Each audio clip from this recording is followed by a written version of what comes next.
ovde. Nemoj da dira neko da sruši luk.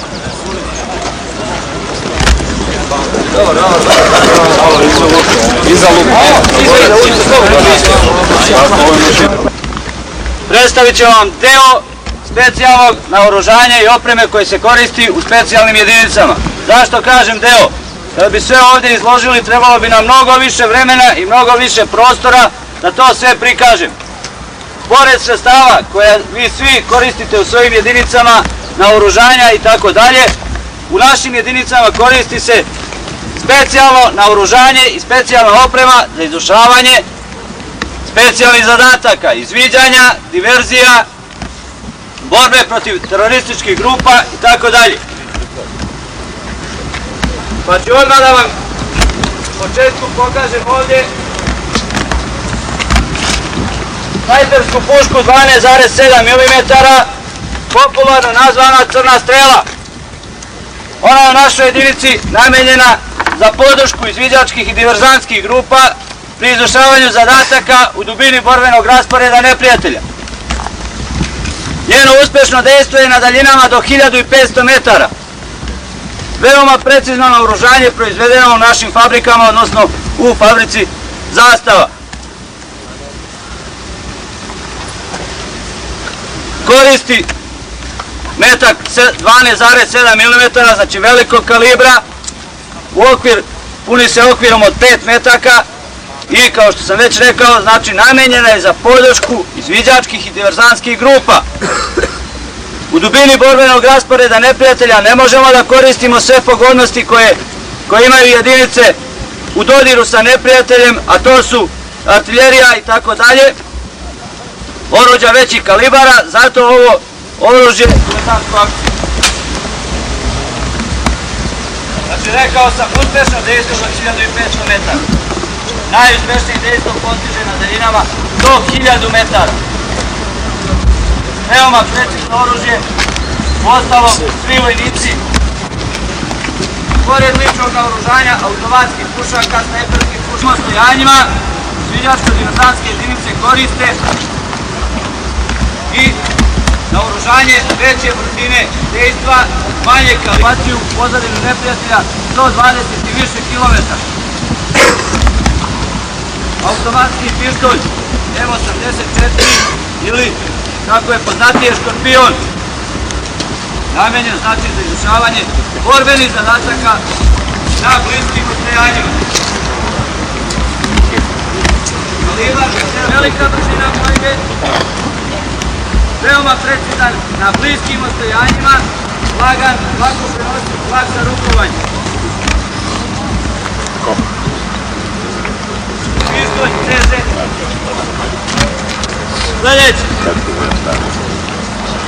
Veoma često izviđačke i diverzantske jedinice moraju da izvrše likvidaciju stražara od strela sa vrhovima za korištenje manje količine eksploziva i probojnih strela.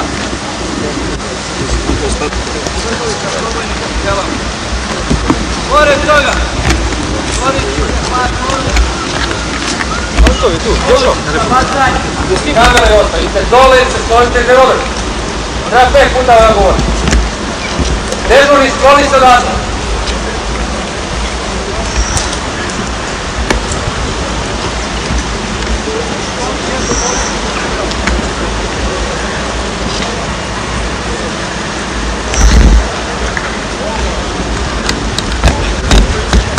Sačekaj, Aleksa.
Neću da